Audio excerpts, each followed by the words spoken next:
For thousands of years, humans have told stories about unexplainable creatures lurking in deep waters. And two of the most famous, one comes straight from ancient scripture.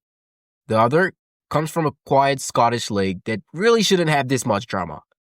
Today, we're asking a question that sounds wild, but honestly might make more sense than half of the things people argue about online. Could the Loch Ness monster, if it ever existed, actually be the creature the Bible calls Leviathan?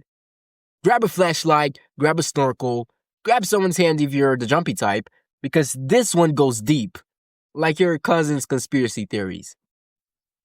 In the book of Job, Leviathan isn't described like a symbol or a metaphor or a poetic illustration from a guy who took too many creative writing classes. It's introduced like a real animal God created. Yep, on the fifth day. One so powerful that God basically says, yeah, good luck trying to deal with that. Let me know how that works out for you. Job 41 gives us a creature that is big enough to terrify entire coastlines, covered in armor-like scales, packing a jaw you do not want to meet, and breath described as smoke or even fire, because apparently the ocean needed dragons too. This wasn't a dolphin with an attitude problem. It was something people saw, feared, and respected. And in Psalms 104, it's casually mentioned as one of the creatures playing in the great seas, which tells you how enormous it was if that was its idea of recess. So the Bible's Leviathan, huge, real, and the kind of unforgettable that ruins beaches for everyone. Across the world and thousands of years later, we get Nessie. The Loch Ness monster legend didn't begin with blurry photographs in Photoshop. Stories about a strange creature in that lake go all the way back to the 6th century. Eyewitnesses have described a large shape rising out of the water, a long neck, a massive body, and behavior that definitely doesn't match fish, seals, or floating logs desperate for fame. Is Nessie proven? No. Is Nessie interesting? Bet your sweet buns it is. Nature is captivating. And the sheer number of sightings keep people wondering if something unusual once lived, or still lives, under that cold Scottish water. So, could these two creatures, separated by oceans, continents, and entire libraries of skepticism, actually be connected? Honestly, it seems more believable than Bigfoot and Mothman. Yeah, I said it.